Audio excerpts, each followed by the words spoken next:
प्यारे बच्चों, कैसे हैं आप लोग। आई होप मुद्रा बैंकिंग एवं जो भी आपको दी जा रही है चैप्टर, इसके बारे में आप लोग बहुत अच्छे से समझ रहे होंगे और सारी चीज़ें समझ में आ रही होंगी, कोई प्रॉब्लम नहीं हो रहा होगा। अगर इसमें से कोई भी टर्म आप लोगों को समझ में नहीं आएगा तो इसे कमेंट बॉक्स में लिखिएगा, हम इसे और अच्छे से आप लोगों को बता देंगे। तो आज की क्लास की शुरुआत करेंगे बच्चों। कल हमने इसके बारे में काफ़ी कुछ देखा था, काफ़ी तथ्य थे, इसलिए हमने इसको थोड़ा जो है ब्रेक कर दिया था। चलिए उसके आगे की चीज़ों को देखते हैं। और आगे आपका जो है ये भारत में बैंकिंग की संरचना, यानी कि भारत में जितनी भी अनुसूचित बैंक हैं उनकी संरचना क्या है। तो अनुसूचित बैंक क्या होते हैं, जो आरबीआई द्वारा बनाए गए जो नियम कानून है, जो अनुसूचियां हैं, वहाँ पे आरबीआई की अनुसूची नंबर 2 में जिन बैंकों का जो है नाम दर्ज होता है, जो बैंक उसमें अंकित होते हैं और आरबीआई के द्वारा जो दिशा निर्देश जारी किए जाते हैं, जो भी चीज़ें जारी की जाती है उसके थ्रू वर्क करते हैं या उसके अंडर में काम करते हैं। आरबीआई का उन पर निगरानी होता है, आरबीआई उनके काम को कंट्रोल करता है और उनका जो नाम है वो अनुसूची 2 में दर्ज होता है, उन्हें अनुसूचित बैंक कहते हैं। और ये बैंक क्या है और कितनी तरह की है। तो ये बैंक आप देखेंगे, आप भारत में अनुसूचित बैंक में अनुसूचित वाणिज्यिक बैंक, यानी कि ऐसे वाणिज्यिक बैंक जो अनुसूची 2 में जिनका नाम अंकित है, ये वाणिज्यिक बैंक होंगे। जिसमें आपका राष्ट्रीयकृत बैंक होगा, यानी कि जो गवर्नमेंट के कंट्रोल में होगा, सार्वजनिक होगा, यानी कि यहाँ पे जो भी चीजें होंगी वो गवर्नमेंट के द्वारा लगाई जाएंगी, जो भी पैसा होगा, जो भी जो है कंट्रोल होगा वो गवर्नमेंट के द्वारा किया जाएगा। और दूसरा आपका है निजी बैंक, यानी कि जो निजी लोगों के द्वारा बैंक चलाए जाते हैं, लेकिन उनका भी जो है अंकन अनुसूची 2 में होता है, आरबीआई के अंडर में होता है। यानी कि जितने भी बैंक काम करते हैं वो आरबीआई के द्वारा ही करते हैं, उन सब पर आरबीआई कंट्रोल करता है। और खास करके जो अनुसूचित बैंक हैं, चाहे वो सार्वजनिक हो यानी कि गवर्नमेंट के द्वारा गवर्न की जा रही हो, या निजी हो यानी कि किसी निजी व्यक्ति के द्वारा गवर्न की जा रही हो, या अखिल भारतीय वित्तीय संस्थाएं हो, जिसमें आप देखेंगे नाबार्ड है जो कृषि के विकास से संबंधित है, सिडबी है, ये भी आपके जो लघु उद्योग होते हैं उन पे कंट्रोल करता है। इसके अलावा एक्सिम बैंक है, इसको आयात निर्यात बैंक भी कहते हैं। एग्जाम में क्वेश्चन आया है कि आयात निर्यात बैंक किसे कहा जाता है, तो एक्सिम बैंक को कहा जाता है। और कृषि क्षेत्र के विकास और डेवलपमेंट के लिए कौन सा बैंक जाना जाता है या वित्त उपलब्ध कराता है, तो नाबार्ड उपलब्ध कराता है, वेरी वेरी इंपॉर्टेंट है। इसके अलावा जो सिडबी है, ये जितने भी एमएसएमई होते हैं, छोटे उद्योग होते हैं, उनको संरक्षण देता है, उन पर कंट्रोल करता है। इसके अलावा आपका आईडीबीआई, ये जितने भी आपके दिख रहे हैं संस्थाएं, ये सब अखिल भारतीय वित्तीय संस्थाएं हैं। और यहाँ पे सहकार, जितने भी आपके बैंक होते हैं, जो सहकारी बैंक होते हैं, सहकारी मीन्स होता है कि बहुत सारे लोग जब साथ मिलकर के काम करते हैं, एक दूसरे का सहयोग करते हैं, तो उसे सहकारी कहते हैं।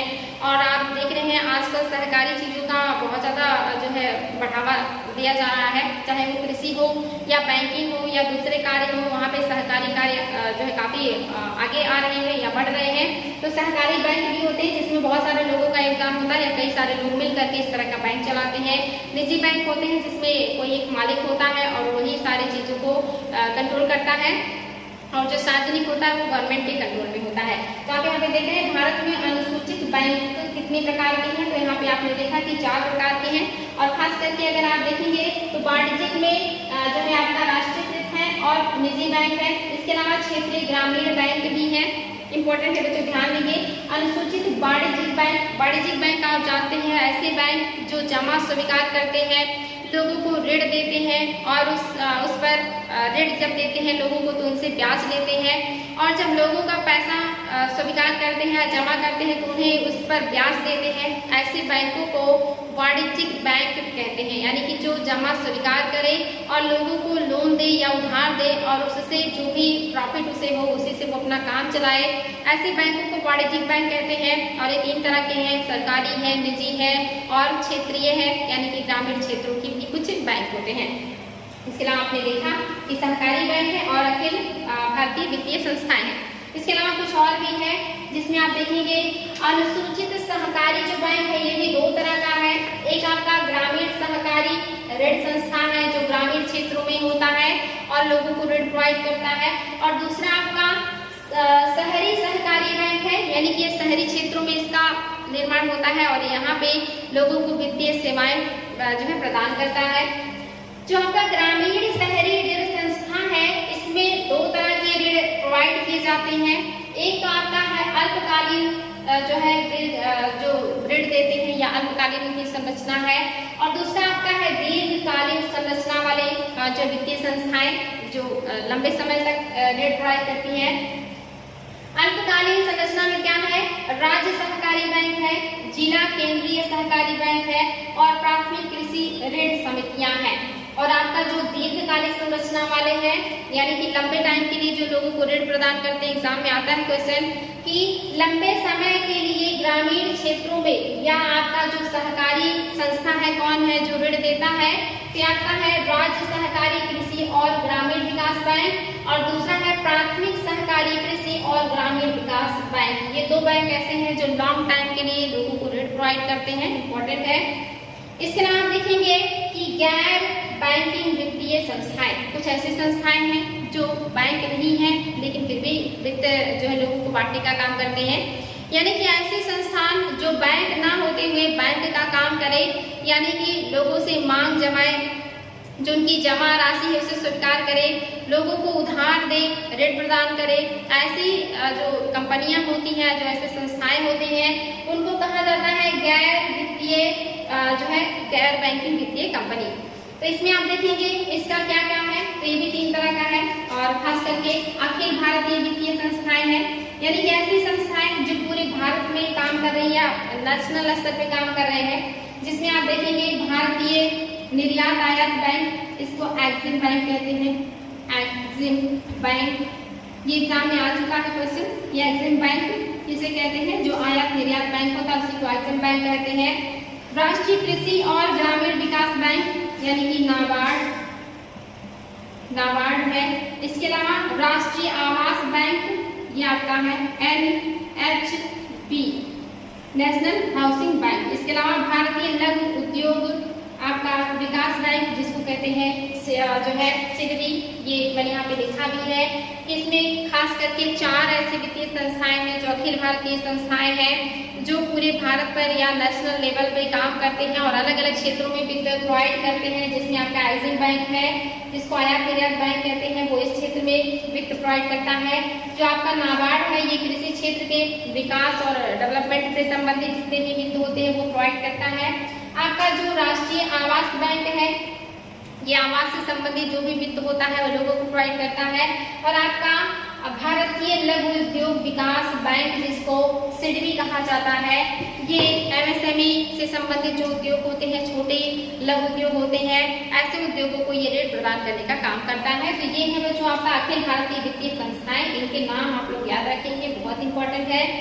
गैर बैंकिंग वित्तीय कंपनियां कौन कौन सी हैं, तो मोस्टली ये बहुत सारी होती हैं, लेकिन ये 2 तरह की होती हैं। एक वो जो जमायत स्वीकार करने वाली होती हैं, ऐसी गैर बैंकिंग वित्तीय कंपनियां, और दूसरी वो जो जमायत स्वीकार नहीं करती हैं, ऐसी भी गैर वित्तीय कंपनियां होती हैं। यानी कि ऐसी बहुत सारी संस्थाएं हैं जो इस तरह के होते हैं, जो बैंक ना होते हुए भी बैंक जैसा काम करते हैं, जिसमें आपका ये राष्ट्रीय संस्था भी है, इसके अलावा कंपनियां भी हैं, 2 तरह की हैं, और इसके अलावा प्राथमिक डीलर भी हैं। तो इनको भी हम देखेंगे। गैर बैंकिंग वित्तीय कंपनियां यानी कि नॉन बैंकिंग फाइनेंशियल जो है कंपनीज कौन सी हैं, तो ऐसी कंपनियों का जो निर्माण है या जो पंजीकरण किया गया था वो 1956 के अधिनियम के अंतर्गत किया गया था। एग्जाम में आ सकता है कि गैर बैंकिंग वित्तीय संस्थाएं या कंपनियों का जो पंजीकरण हुआ था वो कब हुआ है, तो 1956 के कंपनी अधिनियम के तहत ही इनका पंजीकरण किया गया था। और इनका मुख्य कार्य क्या है, वित्त उपलब्ध कराना, यानी कि जो भी लोग हैं या जिनको पैसे की जरूरत है उनको वित्त उपलब्ध कराना इनका काम है। इसके अलावा विभिन्न प्रकार की प्रतिभूतियां जो होती हैं इसका भी क्रय विक्रय करने का काम करते हैं। इसके पहले मैंने आपको बताया जिसे ट्रेजरी बिल्स कहते हैं, गवर्नमेंट भी जारी करती है, RBI भी जारी करता है, लेकिन RBI विशेष परिस्थितियों में जारी करता है। इसके अलावा बीमा कारोबार, जितने भी बीमा कारोबार से संबंधित हैं उनको भी ये पैसे देने का काम करते हैं। इसके अलावा शेयर्स, डिबेंचर्स, ये सारे पैसे प्राप्त करने के साधन हैं। इसके अलावा बॉन्ड्स, चिट फंड संबंधी कारोबार, इन सभी को ये पैसे प्रोवाइड करने का काम करते हैं। और ये इम्पोर्टेंट है कि ये जो कंपनियां हैं, जो गैर बैंकिंग वित्तीय कंपनियां हैं, ये ना तो डिमांड ड्राफ्ट जारी कर सकती हैं और ना ही ये चेक जारी कर सकते हैं। ये कूट में क्वेश्चन आता है तो ये पॉइंट देता है कि गैर बैंकिंग वित्तीय जो कंपनियां हैं ये डिमांड ड्राफ्ट जारी कर सकती हैं। अगर ऐसा आता है ऑप्शन तो गलत है, ये डिमांड ड्राफ्ट जारी नहीं कर सकते और ना ही ये चेक जारी कर सकते हैं। इसके अलावा ये मांग जमाए भी स्वीकार नहीं कर सकते हैं। तो ये 3 पॉइंट आप लोगों को रटा होना चाहिए। ये चेक जारी नहीं करेंगे, डिमांड ड्राफ्ट जारी नहीं करेंगे और ये मांग जमाए भी स्वीकार नहीं करती हैं जितनी भी गैर वित्तीय कंपनियां हैं। यानी कि काम तो ये बैंक की तरह करेंगे लेकिन ये बैंक नहीं होते हैं और इनको इस तरह की चीजें करने का अधिकार नहीं होता है। ये चेक, डिमांड ड्राफ्ट और मांग जमाए नहीं स्वीकार कर सकते। इसके अलावा आपका प्राथमिक डीलर है, यानी कि यहाँ पे आपने देखा ये संस्थाएं हैं, इनको हम और भी डिटेल में पढ़ेंगे कि एक्सिस बैंक का क्या काम है, कब इसकी स्थापना हुई, जो आपका नाबार्ड है इसकी स्थापना कब हुई और इसका क्या क्या वर्क है। इन सारे संस्थाओं को हम बहुत अच्छे से डिटेल में पढ़ेंगे। अभी हम लोग बस देख रहे हैं कि कितनी तरह के बैंक होते हैं और उसमें कितने तरह से उन्हें बांटा गया है, जो बैंक नहीं है उन्हें कितने भागों में बांटा गया है, ये सारी चीजें देखेंगे। प्राथमिक डीलर, जिसे आप देख रहे हैं गैर वित्तीय बैंकिंग संस्थाओं में एक प्राथमिक डीलर भी है। ये क्या है? तो 1 जुलाई 2016 की जो स्थिति के अनुसार 21 प्राथमिक डीलर हैं और जिनमें 14 बैंक हैं और 7 गैर बैंकिंग निकाय हैं। यानी कि इस 21 प्राथमिक डीलर में 14 बैंक हैं और 7 ऐसे हैं जो बैंक नहीं है, यानी कि गैर बैंकिंग निकाय है लेकिन ये वित्त का लेन देन या खरीद फरोख्त करते हैं। ये आपकी कंपनियों के रूप में पंजीकृत हैं और ये RBI के पास इनका पंजीकरण किया जाता है। ऐसे संस्थाओं को प्राथमिक डीलर कहते हैं। इसके अलावा इनके पास सरकारी प्रतिभूतियों को खरीदने बेचने का अधिकार होता है। RBI से सीधा सरकारी प्रतिभूति ये खरीदते हैं और सरकारी प्रतिभूतियों के लिए बाजार उपलब्ध कराते हैं। यानी कि जो भी प्राथमिक डीलर होगा ये क्या करेंगे, ये अपना पंजीकरण RBI के पास करेंगे और RBI के पास जो भी सरकारी प्रतिभूति होती है इसे ये खरीदने और बेचने का काम करते हैं। यानी कि मैंने आपको बताया था कि जो सरकारी प्रतिभूतियां होती हैं वो गवर्नमेंट जारी करती है। जब सरकार को पैसे की जरूरत होती है तो ऐसी प्रतिभूतियां जारी करती है जिसको RBI खरीदता है डिस्काउंट पर और फिर उससे फायदा कमाने के लिए RBI ये बाकी बैंकों को डिस्काउंट पर जो ये प्रतिभूतियां बेचता है और ये जो बैंक होते हैं, गैर वित्तीय कंपनियां होती हैं, जो प्राथमिक डीलर हैं, ये इस प्रतिभूति को खरीद करके बाद में जब परिपक्व टाइम हो जाता है यानी कि डिस्काउंट रेट पे खरीदते हैं और टाइम पीरियड पूरा होने के बाद उसे वापस बेच देते हैं RBI को और उससे उन्हें प्रॉफिट प्राप्त होता है या प्रॉफिट मिलता है, जिससे ये जो परिसंपत्तियां हैं ये मार्केट में यहाँ से वहाँ बिकती रहती हैं या इनके लिए एक बाजार जो प्रोवाइड करने का काम करते हैं ये प्राथमिक डीलर ही करते हैं। तो एग्जाम में क्वेश्चन आ सकता है कि बाजार जो सरकारी प्रतिभूतियां होती हैं उनको कौन प्रोवाइड करता है, तो प्राथमिक डीलर प्रोवाइड करते हैं। प्राथमिक डीलर जो सरकारी प्रतिभूतियां हैं किससे खरीदते हैं, तो RBI से खरीदते हैं। RBI सरकारी प्रतिभूतियां किससे प्राप्त करता है, गवर्नमेंट से प्राप्त करता है या गवर्नमेंट RBI से पैसे कैसे प्राप्त करती है, तो सरकारी प्रतिभूतियों के थ्रू ही RBI से पैसे प्राप्त करती है। और ये RBI जो पैसे देता है सरकार को सरकारी प्रतिभूतियों पर ये अल्पकाल का होता है। एग्जाम में आ सकता है कि ये दीर्घकालिक होते हैं, बिल्कुल नहीं।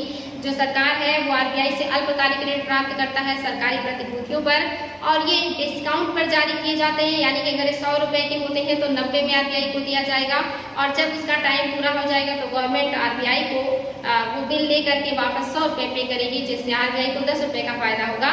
तो इस तरह से जो ये बिल है ये सरकार के द्वारा पारित किए जाते हैं या जो है लाए जाते हैं, जिसको RBI लेता है, फिर RBI से दूसरे बैंकिंग संस्थाएं लेती हैं। आपको मैंने बताया था कि SLR के रूप में जो वाणिज्यिक बैंक है वो भी प्राप्त करते हैं गवर्नमेंट से और गवर्नमेंट को उसके बदले में पैसे देते हैं। तो ये है SLR और आपका सरकारी प्रतिभूति। ये सारी चीजें आपस में चलती रहती हैं, जुड़ी हुई हैं।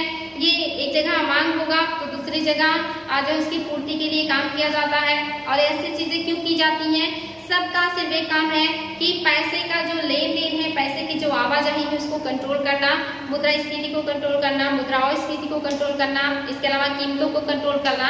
इन सारी चीजों को कंट्रोल करने के लिए RBI इस तरह की नीतियां अपनाती है, इस तरह के कार्य करता है और उसके लिए वो कितने सारे स्टेप का उपयोग करता है, जिसके बारे में हमने इसके पहले के क्लासेस में बहुत अच्छे से डिस्कस किया। उसको भी देखिएगा और इसको भी जब सीक्वेंस में पढ़ेंगे बच्चों तो बहुत आसानी से सारी चीजें बिल्कुल कहानी की तरह याद हो जाएंगे। तो उसको देख लीजिएगा। ये थे प्राथमिक डीलर जिनको आपने देखा।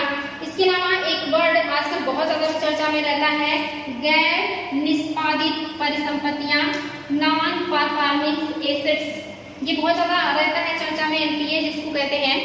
ये क्या होता है, आपको पता है कि जो बैंक है वो लोगों को पैसा देने का काम करते हैं, उधार देते हैं या लोन के रूप में देते हैं और लोगों की जमायत स्वीकार करते हैं।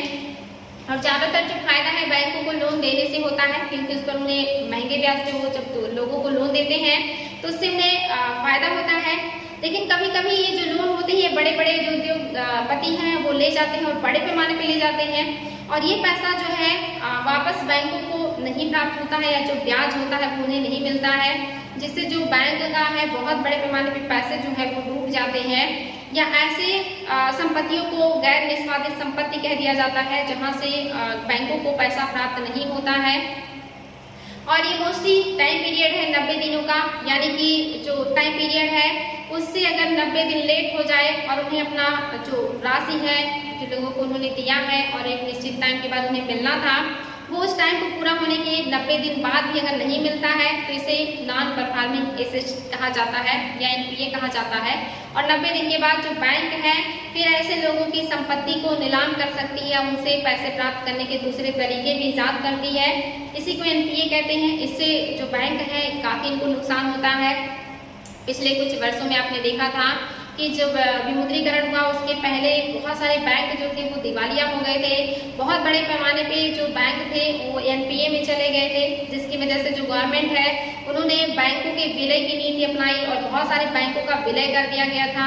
इसी में आपने देखा था महिला बैंक का भी विलय हो गया था स्टेट बैंक में। तो सरकार इन बैंकों को डूबने से बचाने के लिए या टूटने से बचाने के लिए बहुत सारे बैंकों को ज्वाइन कर देती है या उनका विलय करके एक बैंक बना देती है, क्योंकि सारे बैंक जो है एनपीए से ग्रस्त थे, बहुत ज्यादा एनपीए हो गया था और बहुत ज्यादा पैसा लेकर के लोग विदेशों को भाग गए थे और वो वापस बैंकों को प्राप्त नहीं हुआ था। तो जब पैसा जो बैंकों का है वो डूब जाता है या उन्हें वापस प्राप्त नहीं होता है तो उसे 90 दिन के बाद एनपीए घोषित कर दिया जाता है। तो ये वर्ड आप लोगों को मालूम होगा, आजकल बहुत ज्यादा चर्चा में है। इसके अलावा ट्रेजरी बिल्स, मैंने आपको ट्रेजरी बिल्स के बारे में बताया, यानी कि जो सरकारी प्रतिभूतियां होती हैं, जो प्रतिभूतियां होती हैं ये अल्पकाल के लिए होती है। मोस्टली ये 91 दिन के लिए होगा या इसका दुगना 182 दिन के लिए होगा या इसका जो है दुगना आपका हो जाएगा, यानी कि ये हमेशा दुगने टाइम के लिए होता है, या तो 91 दिन के लिए होगा या 182 दिन के लिए या 364 दिन के लिए। ये जो ट्रेजरी बिल्स हैं ये गवर्नमेंट के द्वारा जारी किए जाते हैं और आरबीआई इसको क्रय करता है, आरबीआई से दूसरे बैंक क्रय करते हैं। तो ट्रेजरी बिल्स है और उसका ये टाइम पीरियड है। और ये क्यों जारी किया जाता है, इसके पहले ही मैंने डिस्कस किया कि जब सरकार को पैसे की जरूरत होती है तो इन पैसों को प्राप्त करने के लिए वो ट्रेजरी बिल्स जारी करती है। अब वो आरबीआई को भी बेचती है और अन्य वाणिज्यिक बैंक या जो भी कमर्शियल बैंक है उनको एसएलआर के रूप में भी ये प्रोवाइड करती है। जो बैंक है वो एसएलआर के रूप में रखना ऐसे बिल्स को पसंद करते हैं क्योंकि उससे उन्हें प्रॉफिट होता है।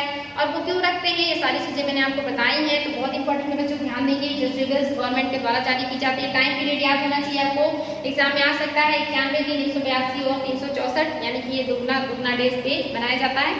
ये अल्पकालिक जो है ऋण होते हैं। इसके अलावा एक दो पॉइंट्स और हैं जिन्हें आपको देखना है, जिसमें आपका एक है भीम ऐप। एग्जाम में आ चुका है कि भीम ऐप क्या है। तो हमारे जो पीएम है नरेंद्र मोदी जी, इन्होंने 2016 में इस ऐप को जो है एक तरीके से कहिए कि भुगतान के रूप में लागू किया है, जिसका फुल फॉर्म है Bharat interface for money application. तो ये जो आपका भीम ऐप है ये क्या है, ये जो है ये एक डिजिटल भुगतान करने का एक तरीका है, यानी कि ऐप है जिसके द्वारा लोग डिजिटल भुगतान कर सकते हैं। ये स्मार्टफोन और नॉर्मल फोन दोनों पे उपयोग किया जा सकता है। लोगों को ऑनलाइन चीज़ों से जोड़ने के लिए या जो लोग हैं उनको ज़्यादातर ऑनलाइन प्लेटफॉर्म पे लाने के लिए, लोगों का जो काम है और आसान करने के लिए, समय का बचत करने के लिए और लोगों को थोड़ा सा आधुनिक और मॉडर्न करने के लिए इस ऐप को लाया गया है, जहाँ पर ऑनलाइन लोग सामान को या पैसे का लेन देन कर सकते हैं। और एक भीम ऐप है, याद रखेंगे 2016 में आया, खास करके अगर आप डेट मतलब ध्यान देंगे तो ये 30 सितंबर 2016 को आया है, 30 सितंबर को आया है 2016 को। वेरी वेरी इंपॉर्टेंट है, गवर्नमेंट जो हमारी है यानी कि जो मोदी जी हैं उन्हीं के द्वारा लाया गया है। इसका शुरुआत किया गया था और यह भारतीय राष्ट्रीय भुगतान जो है निगम द्वारा विकसित किया गया। ये आप ध्यान देंगे बच्चों, कि ये किसके द्वारा जारी किया गया है, तो भारतीय राष्ट्रीय भुगतान निगम के द्वारा ये विकसित किया गया है, डीमैट। वेरी वेरी इंपॉर्टेंट है ये वर्ड। इसके अलावा एक और भी शब्द है बिटकॉइन, जो बहुत ज्यादा चर्चा में रहता है।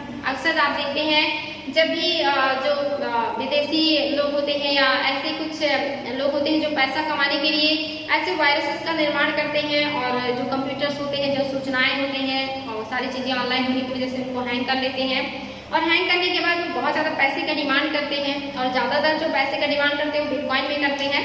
क्योंकि जो बिटकॉइन है बहुत ही महंगी करेंसी है, लेकिन ये एक सॉफ्ट करेंसी है, यानी कि इसे हम जो है अकाउंट टू अकाउंट ट्रांसफर करते हैं या ऑनलाइन इस पे वर्क कर सकते हैं। ये हार्ड करेंसी नहीं है, यानी कि आप इसे हाथ में नहीं ले सकते जैसे आप रुपए को और बाकी मुद्राओं को लेते हैं। ये सॉफ्ट करेंसी है और ये बहुत ज्यादा अभी प्रचलन में आ रही है। हालांकि इंडिया में अभी इसको बहुत ज्यादा मान्यता नहीं है या मान्यता नहीं है, ये विदेशों में ही जापान, सिंगापुर या ऐसे विकसित कंट्रीज में इसका उपयोग हो रहा है। लेकिन जिस तरह से सारी चीजें ऑनलाइन हो रही है, जिस तरह से हम टेक्निकल होते जा रहे हैं, आगे चल करके इंडिया में भी इस तरह की आभासी मुद्राओं का प्रचलन हो सकता है। और ये जो मुद्रा है ये बहुत ज्यादा चर्चा में रहता है। ये एक आभासी मुद्रा है या सॉफ्ट करेंसी है जो है अकाउंट टू अकाउंट ट्रांसफर किया जाता है। तो इम्पोर्टेंट है, भारत में इसका भी कोई भी जो है ऐसी संस्था नहीं है जो इसको नियंत्रण करे या कंट्रोल करे। ये हमारे यहाँ की करेंसी नहीं है, इसे हमारे यहाँ मान्यता प्राप्त नहीं है, और ये विदेशों में जो है प्रचलन में है, तो इसको ध्यान देंगे। इसके अलावा आपका है वाणिज्यिक प्रपत्र। वाणिज्यिक प्रपत्र क्या है, तो आपने देखा कि जब सरकार को जरूरत होती है पैसे की तो वो ट्रेजरी बिल्स जारी करती है या वो सरकारी प्रतिभूतियां जारी करती है। ऐसे जो वाणिज्यिक बैंक हैं जब उनको पैसे की जरूरत होती है तो वो क्या करते हैं, या तो वो आरबीआई से उधार लेते हैं, लेकिन अगर वहां से उधार लेने के बाद या वहां से लोन लेने के बाद भी उनकी जरूरतें पूरा नहीं होती है तो उन्हें अपनी जरूरतें पूरा करने के लिए वाणिज्यिक प्रपत्र जारी करना पड़ता है। और ये जो भी व्यक्ति खरीदेगा उसे डिस्काउंट जो मिलता है या फिर इस पर जो अंकित मूल्य होता है वो उस समय तो नहीं, उस पर ब्याज के रूप में आगे दिया जाता है, यानी कि इस पर ब्याज लिया जाता है एक तरीके से लोगों के द्वारा, और वो ब्याज जोड़ करके जब वो प्रपत्र वापस जमा करने आएंगे, जब टाइम पूरा होगा तो उन्हें एक निर्धारित पैसा मिलता है जो ब्याज को जोड़ करके दिया जाता है, या तो डिस्काउंट पे होंगे या तो ब्याज पे होंगे। और ये वाणिज्यिक बैंकों के द्वारा जारी किए जा सकते हैं या दूसरे जो भी जो वित्तीय संस्थाएं होती हैं उनके द्वारा जारी किया जाता है। और इसका जो टाइम पीरियड है ये 7 से 90 दिन का होता है, यानी कि अल्पकाल के लिए है, तो वेरी वेरी इंपॉर्टेंट है, ये ध्यान देंगे, अल्पकाल के लिए 7 से 90 दिनों का होता है ये। और 1990 में शुरू हुआ था वाणिज्यिक प्रपत्र, ये भी याद रखेंगे, 1990 में इसकी शुरुआत हुई थी। और ये सामान्यतः कारपोरेट्स यानी कि जितनी भी कंपनियां होती हैं, बड़ी बड़ी कंपनियां होती हैं उनके द्वारा, या प्राइमरी लीडर्स, जितने भी जो है प्राइमरी लीडर्स होते हैं जो पैसे का लेन देन करते हैं, या अन्य वित्तीय संस्थाओं के द्वारा ये निर्गत किया जाता है, निर्गमित किया जाता है अपनी पैसे की जरूरत को पूरा करने के लिए, क्योंकि पैसे की जरूरत पूरा करने का बैंक ही एकमात्र साधन होता है लोगों का। और जब वहां से चीजें नहीं हो पाती हैं तो लोग इस तरह के जो है चीजों का उपयोग करते हैं, वाणिज्यिक प्रपत्र का जो है जारी करते हैं, और उस पर लोगों को फायदा मिलता है टाइम पीरियड के बाद जब उसे जमा करते हैं ऐसे संस्थाओं में। भाइयों बच्चों, इतनी सारी चीजें आप लोगों को समझ में आई होंगी। इसके अलावा जो पॉइंट्स बचे हुए हैं थोड़े बहुत हैं, अब ज्यादा नहीं है, उसे हम कल के क्लास में देखेंगे। और आप लोगों को कोई प्रॉब्लम होगा तो कमेंट बॉक्स में कमेंट कीजिएगा। आज के लिए इतना ही, थैंक यू।